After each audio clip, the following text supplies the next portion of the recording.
Good Morning Business, French Tech.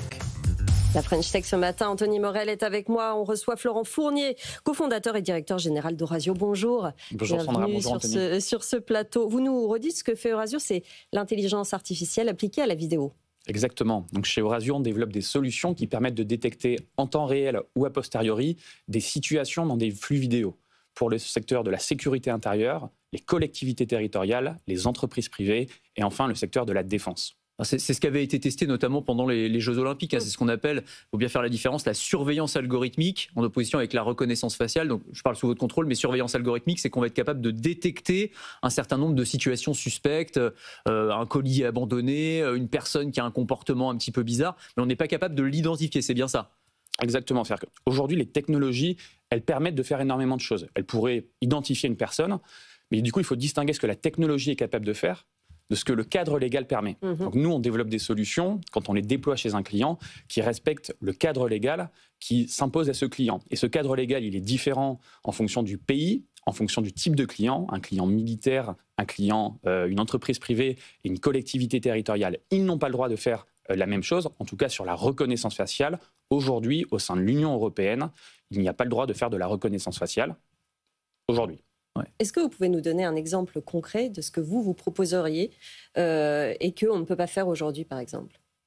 Alors aujourd'hui, nous on considère que ce n'est pas notre rôle de définir le cadre légal idéal pour les forces de sécurité intérieure, pour les entreprises privées.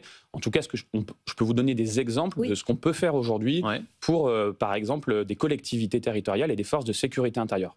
Aujourd'hui, légalement, c'est autorisé d'utiliser de la vidéo intelligence pour de l'analyse a posteriori. Ça veut dire quoi? Ça veut dire dans le cadre d'une enquête. On peut prendre un exemple très concret. Imaginons que la nuit dernière, dans un arrondissement à Paris, il y a eu un individu se baladant, par exemple, avec une batte de baseball dans la rue ou un couteau.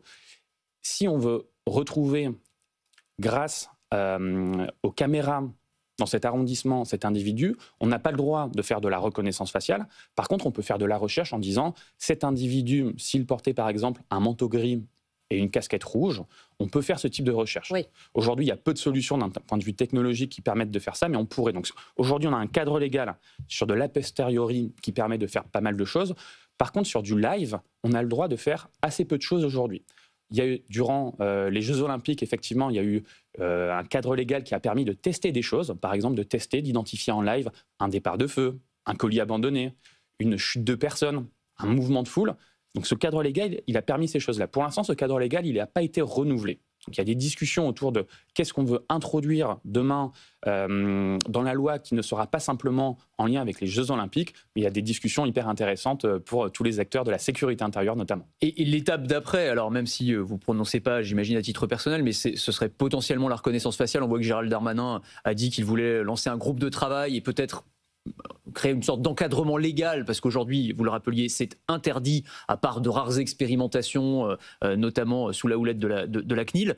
Mais la technologie, elle est prête, c'est-à-dire que vous, votre technologie, par exemple, aujourd'hui, elle est capable de détecter, vous le disiez, une casquette rouge, un blouson noir, très bien, mais si vous appuyez sur un bouton, vous seriez potentiellement capable d'identifier quelqu'un? Oui, nous, d'un point de vue technologique, ça c'est quelque chose qu'on sait complètement faire. Aujourd'hui, légalement, c'est autorisé, par exemple, aux États-Unis, au Royaume-Uni, de faire de la reconnaissance faciale. Donc, parce que vous parliez dans le cadre d'une enquête, par exemple, là pour le coup, ça peut s'expliquer aux États-Unis, ils le font, où en gros on a l'image d'une personne et il suffit d'avoir une mini photo qui a été prise par une caméra de vidéosurveillance, on la retrouve immédiatement, quoi. Ah mais exactement. Donc, nous, d'un point de vue technologique, si demain le cadre légal, il permet en direct, à partir d'une photo d'un individu, s'il y a un acte terroriste, dans des cas extrêmes, si on a une photo d'un individu, est-ce qu'on serait capable de détecter en temps réel si cet individu il passe devant une caméra installée sur la voie publique? Oui, complètement, on est prêt d'un point de vue technologique à faire ce genre de choses.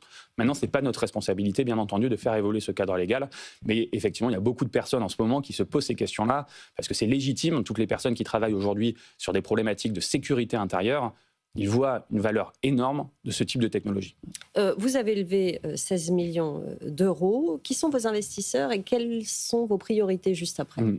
Donc aujourd'hui, nous, on a fait le choix de lever ce tour avec des investisseurs européens. On a de la chance qu'ils nous fassent confiance très tôt dans le projet. On a décidé de le faire avec des investisseurs européens et non pas simplement des investisseurs français. On a décidé de ne pas faire rentrer des investisseurs américains aujourd'hui parce qu'on considère que c'est extrêmement important aujourd'hui pour l'Europe de se doter de ces technologies et d'avoir des solutions qui soient compétitives d'un point de vue technologique avec les meilleures solutions mondiales qui aujourd'hui sont israéliennes, américaines et chinoises. Donc aujourd'hui, nos investisseurs, on a un investisseur français, First, on a un investisseur allemand, JFC, et on a un investisseur polonais, Expedition Fund. Il y a beaucoup d'entreprises françaises qui sont sur ce secteur. On a reçu Wintix, par exemple, qui était dans le cadre de l'expérimentation pour les Jeux Olympiques, qui proposait des technologies. Il y en avait d'autres, je n'ai pas tous les noms en tête. Mais il y a quand même une puissance française dans ce domaine-là, où on est vraiment complètement à la ramasse face aux Américains et aux Israéliens.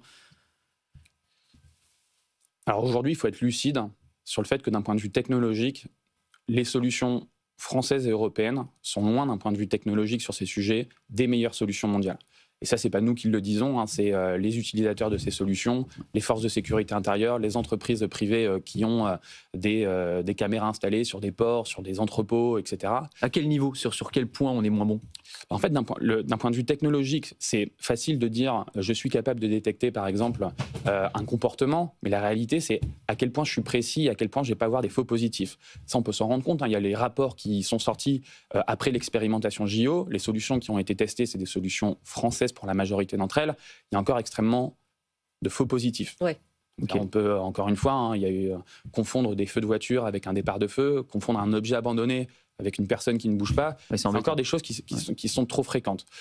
Il y a encore trop de solutions qui ne couvrent pas l'ensemble des besoins. C'est-à-dire qu'il y a des solutions qui sont spécialisées sur du temps réel. Il y en a quelques-unes qui sont spécialisées sur de l'a posteriori. Mais il y a aussi une autre chose. Il faut prendre conscience qu'aujourd'hui, le marché de la vidéo intelligence, il n'y a que 10% des caméras dans un pays qui sont sur la voie publique. Ce qui est bien, c'est-à-dire la majorité des caméras, c'est dans des entreprises privées. Donc aujourd'hui, par exemple, en France, il y a 2 millions de caméras. Il y en a un peu moins de 100 000 qui sont sur la voie publique. Du coup, la plupart des solutions aussi qui existent, elles se sont spécialisées pour des secteurs privés, comme le retail. Nous, dans l'ADN du projet Orasio, on veut avoir un impact significatif sur des problématiques de sécurité intérieure, sur des problématiques de défense et sur le monde privé. Sur le monde privé, c'est un marché qui est gigantesque, on va avoir un impact très grand, mais on commence, nos premières solutions, elles sont déployées pour des acteurs militaires. Donc en ce moment, on a un de nos produits qui est testé par des acteurs militaires sur le terrain et collectivités territoriales, forces de sécurité intérieure dans un second temps. On veut commencer par eux parce que c'est là où on considère qu'on peut avoir un vrai impact sur des problématiques de sécurité, de défense et de souveraineté. Et bien entendu, on va proposer ces solutions aussi sur le marché privé sur lequel on peut avoir un bel impact. Ça s'appelle Orasio. Merci Florent Fournier, cofondateur et directeur général, d'être venu nous voir ce matin dans Good Morning Business.